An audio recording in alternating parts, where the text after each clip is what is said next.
اور خواجہ غلام فرید کوٹ مٹھن شریف والے، میں بتانے لگا ہوں کہ حضور کی بارگاہ میں جب پہنچنے والے عاشقوں کی صورتحال کیا ہے۔ خواجہ غلام فرید جب حج پر جا رہے ہیں نا تو رستے میں ڈاکو پڑ گئے۔ جب رستے میں ڈاکو آئے نا تو انہوں نے خواجہ صاحب کو لوٹ لیا، اور صاحب ظاہر انہوں نے ہاتھ بھی باندھے، ٹھڈے بھی مارے، سارا کچھ کیا۔ تو خواجہ صاحب نے کہا بھائی اب تم نے ہمارا سامان رسد سارا کچھ لے لیا ہے، جو کچھ پاس تھا زادے راہ وہ بھی لے لیا ہے، تو اب ہمیں یہ بتاؤ کہ تم تو یہ سارے رستوں سے واقف ہو، یہ بتاؤ کہ مدینہ پاک شارٹ کٹ رستہ کون سا جاتا ہے؟ تو بہت لمبا رستہ تھا جو جاتا تھا، لیکن انہوں نے بتایا کہ یہ فلاں پہاڑی ہے، اس سے دائیں مڑ جائیں، آگے چلے جائیں گے تو سامنے پہاڑی اتریں گے، آگے وادی طیبہ شروع ہو جائے گی۔ تو حضرت خواجہ غلام فرید نے ان کی بات سنی، اور جب چل پڑے نا تو ایسے ہی جب دائیں بائیں مڑے تو سامنے گھاٹی اترے تو سامنے مدینہ پاک آ گیا۔ تو خواجہ غلام فرید نے سارا کچھ وہیں سامان رکھا، سیدھا حضور کی بارگاہ میں پہنچ گیا اور کہا تیرے بدوی مریندے ہیں، لٹیندے ہیں، کٹیندے ہیں، تیرے بدوی مریندے ہیں، لٹیندے ہیں، کٹیندے ہیں، پر جھٹ تیرے کول مدینے پہنچیندے ہیں۔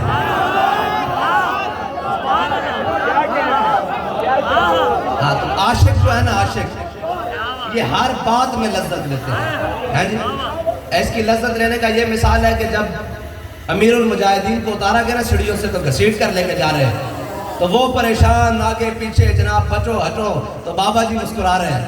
انہوں نے کہا جناب رضوی صاحب آپ کیوں مسکراتے ہیں؟ فرمایا جنہ واسطے تسی میں نو گھسیٹ رہے ہو وہ تو تانوں نہیں بیکھ رہا ہے، جنہ مالکہ واسطے میں گھسیٹا جا رہا ہوں میں نو بیکھ رہا ہے۔ اور عاشق جو ہے نا وہ ہر بات میں لذت لیتے ہیں، لیکن کیسی احتیاط سے لذت ہمارے امام نے لی ہے۔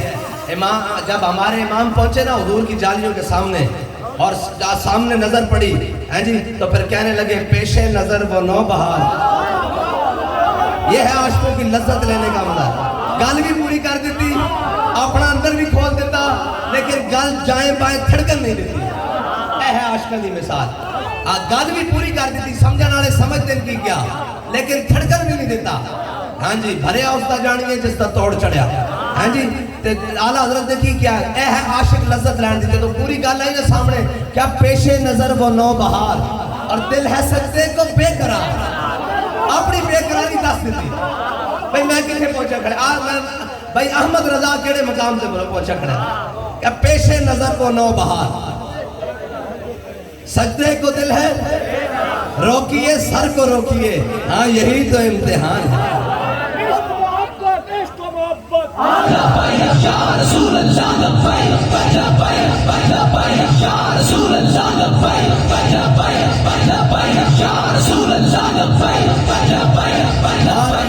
امام احمد رضا نے یہ بات آخری کیوں کی ہے؟ یہ آخری بات ہے نا، پیش نظر وہ نو بہار، اس کے بعد آگے بچتا ہی کچھ نہیں ہے جی۔ تو یہ آخری بات کیوں کی ہے؟ یہ آخری بات اس لیے کی ہے کہ میرے آقا مولا صلی اللہ تعالیٰ علیہ وسلم جب غزوہ تبوک میں تشریف لے گئے نا، تو حضور جب واپس آئے تو حضور حضرت کعب بن مالک، مرارہ بن ربیہ اور ہلال بن امیہ حضور ان کے ساتھ ناراض ہو گئے، کیونکہ یہ حضور کے ساتھ تبوک میں نہیں گئے۔ آج لوگ ہمیں کہتے ہیں کہ جناب آپ ان کے خلاف کیوں باتیں کرتے ہیں؟ میں نے کہا یہ حضور کی سنت ہے، جو میدان میں نہ نکلے اس سے ناراض ہونا، یہ حضور کی سنت ہے۔ اور یہ ہمارے شاہ صاحب زادے پڑھ رہے تھے، تو میں اس کی جناب آگے تشریح کر دوں، انہوں نے بڑا خوبصورت بیان فرمایا۔ تو یہ پڑھ رہے تھے تو حضرت کعب بن مالک حضور کی بارگاہ میں آ گئے۔ حضور نے فرمایا کعب کیوں نہیں آئے تم تبوک؟ کہا یا رسول اللہ بڑی گلاں دیا، میں بڑا شاعر بھی ہاں، بڑا منہ ترنہ گل باز بھی ہاں، لیکن تیرے آگے ہیں یوں دبے لچے تو سہارب کے کہ یا رسول اللہ بڑی گلاں دیا، لیکن تواڈے نال کوئی گل نہیں، سچی گل ہے، سستی ہو گئی۔ حضور نے فرمایا اٹھ جاؤ، تواڈا فیصلہ اللہ کرے گا۔ اعلیٰ حضرت نے آخری بات کیوں کی؟ صحابہ کی سنت ہے۔ ایک دن میرے آقا مولا صلی اللہ تعالیٰ علیہ وسلم نے اپنے غلام حضرت بلال کو بھیجا، ہاں جی حضرت بلال کو بھیجا حضور نے، فرمایا بلال جاؤ کعب بن مالک کے دروازے پر دستک دو، مرارہ بن ربیہ کے دروازے پر دستک دو، اور ہلال بن امیہ کے دروازے پر دستک دو، اور جا کر ان سے کہو کہ اپنی بیویاں میکے بھیج دیں، اپنی بیویاں گھروں سے بھیج دیں، اپنے میکے بھیج دیں۔ اب یہ ہے آخری بات کرنا حضور کی بارگاہ میں، عاشقوں کا اپنا اپنا انداز ہوتا ہے. جب حضرت کعب بن مالک کا دروازہ کھٹکھٹا نا تو لب کے دروازے کی طرف ہو سکتا ہے کوئی جاں فضا بات آئی ہو کہ ہو سکتا ہے حضور کی در سے معافی آئی ہو.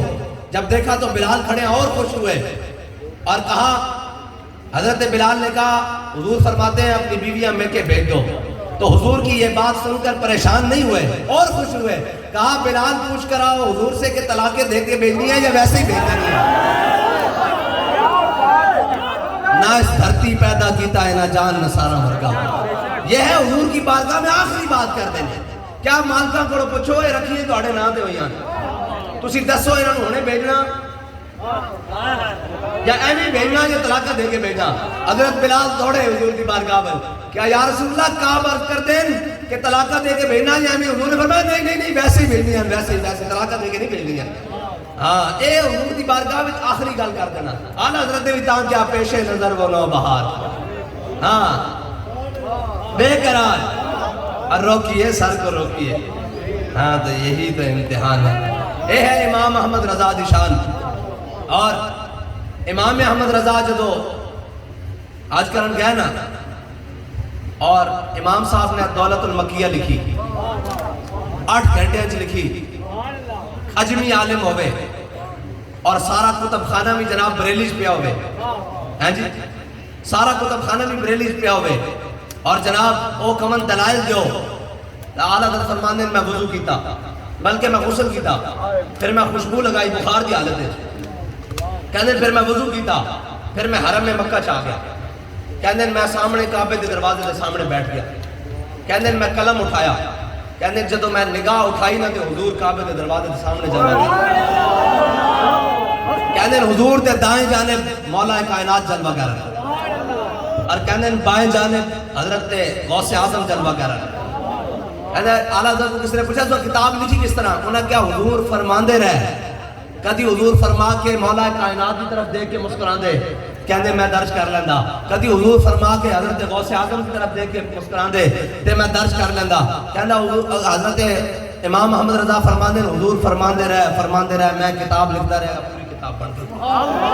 اس کا مطلب ہے کہ جنہیں حضور دی زیارت کرنی نا وہ اعلیٰ حضرت نے لکھے ہوئے انہاں الفاظ میں پڑھے تھے اور تصور کرے کہ حضور نے ہے لکھا.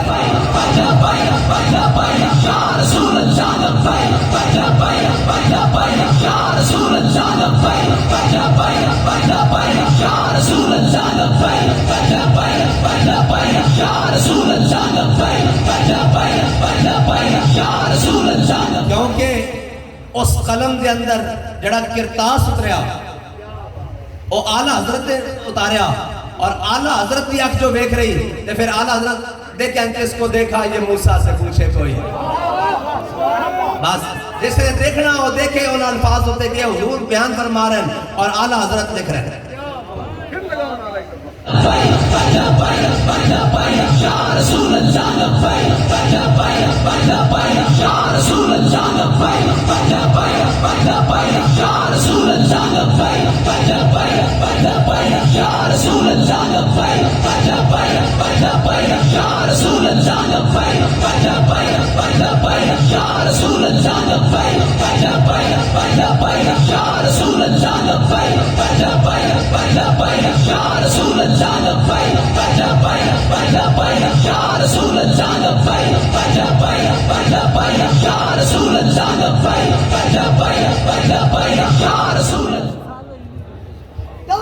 اور امام اہل سنت کی شان یہ ہے کہ دین و دنیا کا کوئی ایسا مسئلہ نہیں ہے جس پر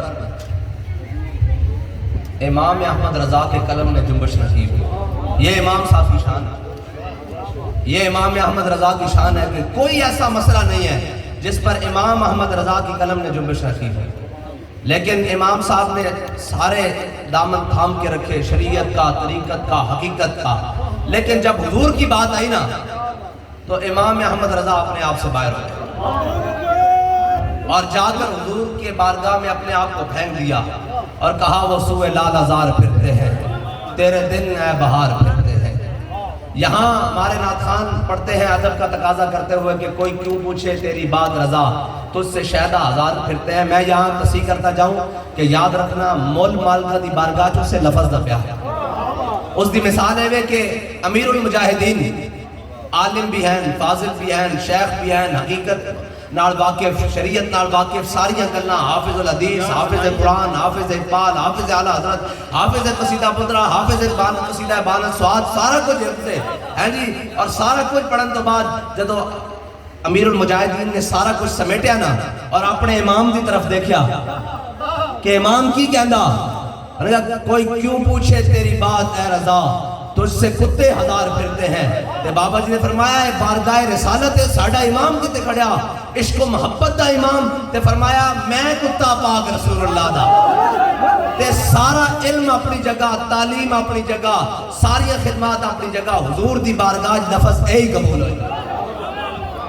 میرے بابا جی دی کیا بات، کیا بات، آج بھی میرے بابا جی دی کیا بات، کیا بات، آج بھی میرے بابا جی دی کیا بات. اے حضور دی بارگاہ میں ادب گاہے زیر آسمان از عرش نازک تر اور نفس گم کردہ می آیت جنید و با یزیدی جا.